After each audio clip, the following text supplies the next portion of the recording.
It's now time to turn our attention to the home front, and that has to do with the National Youth Games. The saying is catch them young, and that's what the National Youth Games is all about. It's all about discovering the new talents and ensuring that these talents live up to their potentials in terms of how they grow in their career and how they're able to represent the nation very well. We know the 7th edition of the National Youth Games is taking place in Asaba, and it's getting intriguing by the day.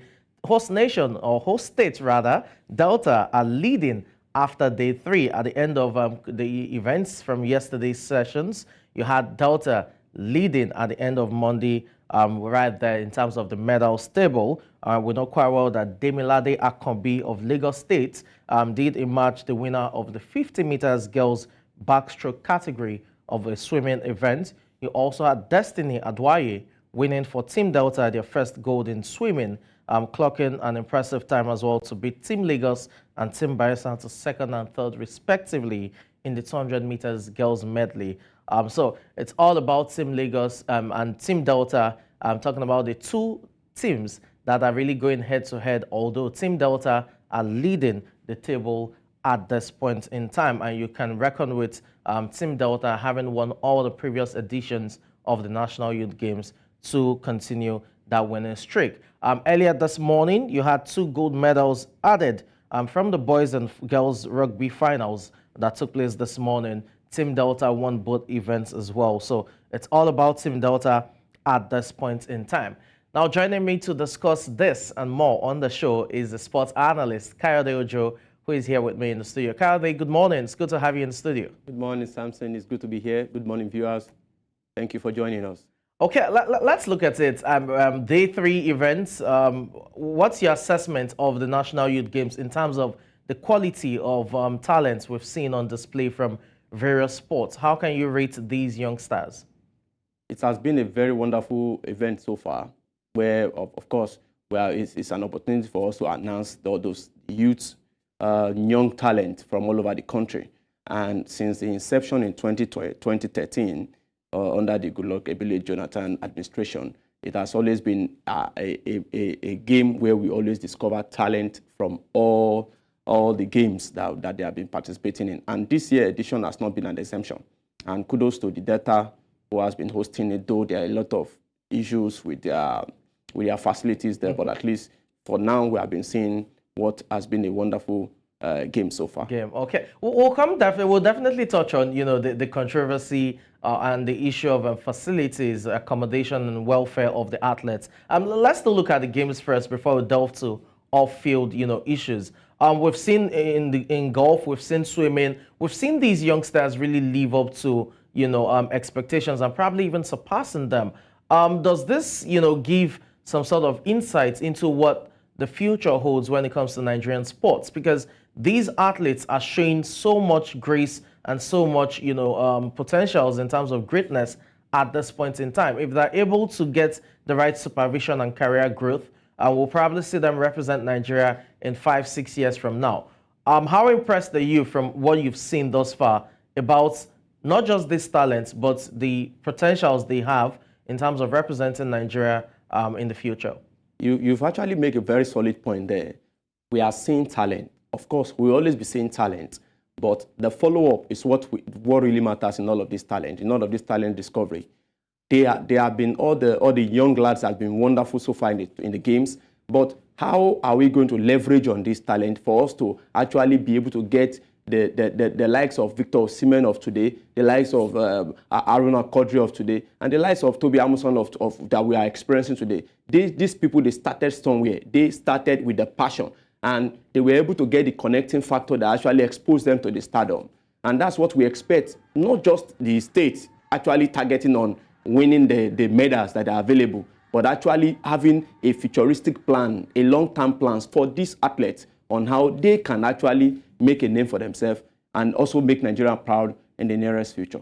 Okay, I mean, just before we move now to the issue of welfare or welfareism for these athletes, let's look at, the coaches as well, because oftentimes we talk about the athletes and how impressive they are. The coaches are also doing a great job. And I think we need to commend the sports commissions of various states as well. Most of these athletes we've seen are really young, under 15, under 10. We've seen athletes even as young as 8 years old, participating at the tournament. Gone were the days when we tried to, cheat the game in terms of having folks who are above the age grade, participating. Definitely, this is the right way to go. But how does this really shape our sports, the landscape itself, not just for the youth games, but also for other age grade competitions like football, where we can eradicate, age scandals or age cheating scandals? I think that was one of the major one of the reasons when they met the National Sports Commission and the committees with the permanent secretary and all of that. When they met, the major factor was how can they curb age cheating in age among the athletes, because we find out that in so many of those editions, the past editions, there are so many states that actually are going after the medals, like we have mentioned earlier. They want to go after the medals without considering how we want to develop our own sports all around in all the age grade competitions, how we're going to develop them, how we're going to avoid MRI scandals and all of that we have been seeing in African countries. And this year's edition, the committee has actually went a step further by introducing the NIN registration, so that at least if you are going to be claiming that you are 15 years old, then there's supposed to be something that would have actually made you to feel, okay, this is the record that's on ground for me. Nationally, you can check it. This is my record and all that. So it will help us. It will help us in a sense that when we are preparing for African Youth Games, the World Youth Olympics and all of that, we can be able to get talent from all of these people that we are seeing who are actually giving us their real age, and they are competing at the national level for medals, and they are doing well for themselves. And then we can actually have a solid team in all our sporting activities when we are going outside of the country. Okay, great point that is. We just hope that this recent development of having true youngsters participate at sports like this or age grade competitions like this, that would have that spread across all our various sporting fields. Now let's talk about the controversy that has surfaced over the last 48 hours, and that has to do with welfareism. That talks about the accommodation right there at the sports village, that it's not conducive enough, although some of the organizers have also rebuffed that by releasing pictures of various facilities where these athletes are camped. Now, we'll take both sides. We'll look at it from both angles, because we need to also understand that we're dealing with young children. There's also the allegation of child abuse, as it were. But looking at the facilities in place, it's difficult to really comprehend. On one hand, we have pictures of facilities that are decent from the organizers. On the other hand, we've seen pictures where children are seemingly camped, and it looks like they're in a slave camp of some sort. What do you make of the accommodation challenges right there, for the games?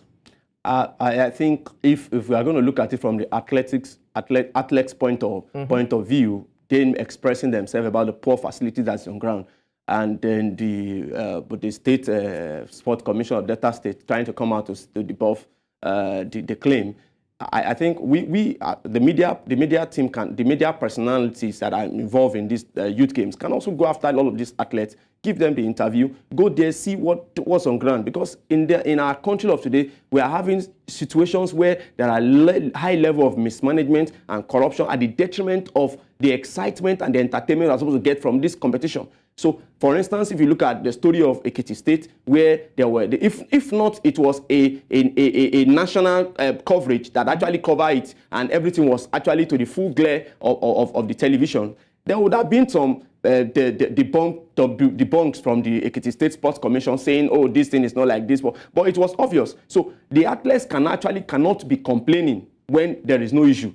I can tell you, Samson, that if you look at that, all of the facilities that are on ground there will be every tendency that there will be mosquito issues, there will be a lot of issues that will be affecting these athletes. And this is not the best of welfare we can give to all of these athletes who are giving themselves for their state, for their respective state, and for the nation at large. So I think we can go a step further by not just showing us pictures. Why not the Delta State Commission I mean, the Sports Commission go to a step further by doing videos and doing interview with all of these athletes and showing us exactly what is actually on ground, and so that we can actually have a better understanding. And then if there's room for improvement, we can actually improve on it. Because there's nothing bad if we have issues as regards welfare, but we need to learn from it, and then we need to take it a step further with our development. Okay, we'll just hope that the welfare of these athletes are looked into, because they are children, actually, the majority of them, in terms of being under the age of 15. And we know quite well that all the facilities, the Delta Sports Commission has done so well in terms of organizing this. We know there's a 4-year deal with the Ministry of Sports in terms of organizing the youth games, and they've done well in terms of facilities, but it needs to go around so that you do not have a set of athletes enjoying very good facilities, and a few ones are having to stay at facilities that are not up to par in terms of the basic standards, as it were. So as much as we give them kudos for all they've done, we should also ensure that we hold them accountable in terms of ensuring that every child, every athlete gets the very best when it comes to welfare at the National Youth Games. But we won't let that deter us. We'll definitely keep our attention right there on the action that will be taking place later on today, talking about various sports from football to basketball and the likes. Now let's turn our attention now to the world of football, because it's getting interesting. Another date has been announced as the kickoff date for the Nigerian Premier Football League season, talking about the 2023-2024 season. And this is coming after several postponements and uncertainty, the latest being that the league will now kick off on the 30th of September. The league body has also declared that all clubs will receive 20 million naira as takeoff grant for the season itself. Meanwhile, matches involving CAF Confederation Cup campaigners, Rivers United, as well as Bendel Insurance will be postponed due to their continental engagements this weekend. We know Bendel Insurance will be away at RS Bakane, while you have Rivers United entertaining Burkina Faso side Etoile Filante right there. Quickly, are we really ready? I need to put you on the spot, Kayode. Are we ready for a 2023-2024 Nigerian Premier Football League season? It looks like the league board has put some things in place, in terms of partners and what have you, sponsorships, trying to ensure that the league is accessible to the fans in terms of streaming and watching and what have you. But there still seems to be, administrative lapses here and there. And that has, cast uncertainty, although September 30 looks like it's cast in stone. What do you make really of the 2023-2024 Nigerian Premier Football League season? Well, the administrators are actually putting up the finishing touches to all of this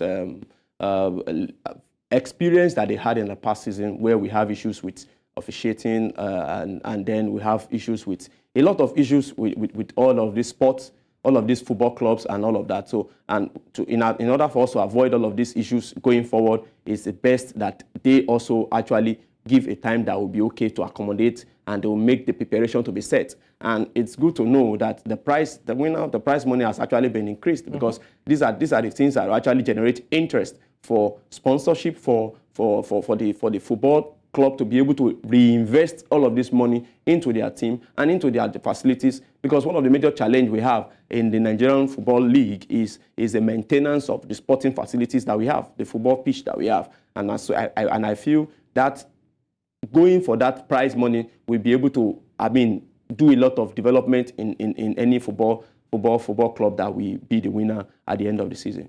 Okay, we'll see how that pans out, and we'll just hope that we have a very good season that will be void of controversies, especially when it comes to officiating, and a worthy winner emerges from the 2023-2024 Nigerian Professional, or Premier rather, Football League season.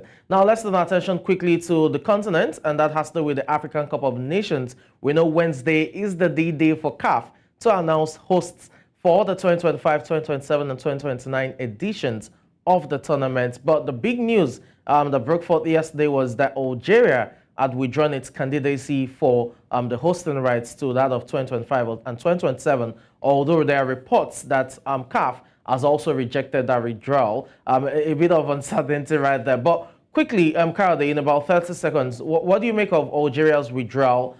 They blame it on poor facilities, as it were, but We know quite well that the North African nations have facilities. It looks like there's more that meets the eye, really.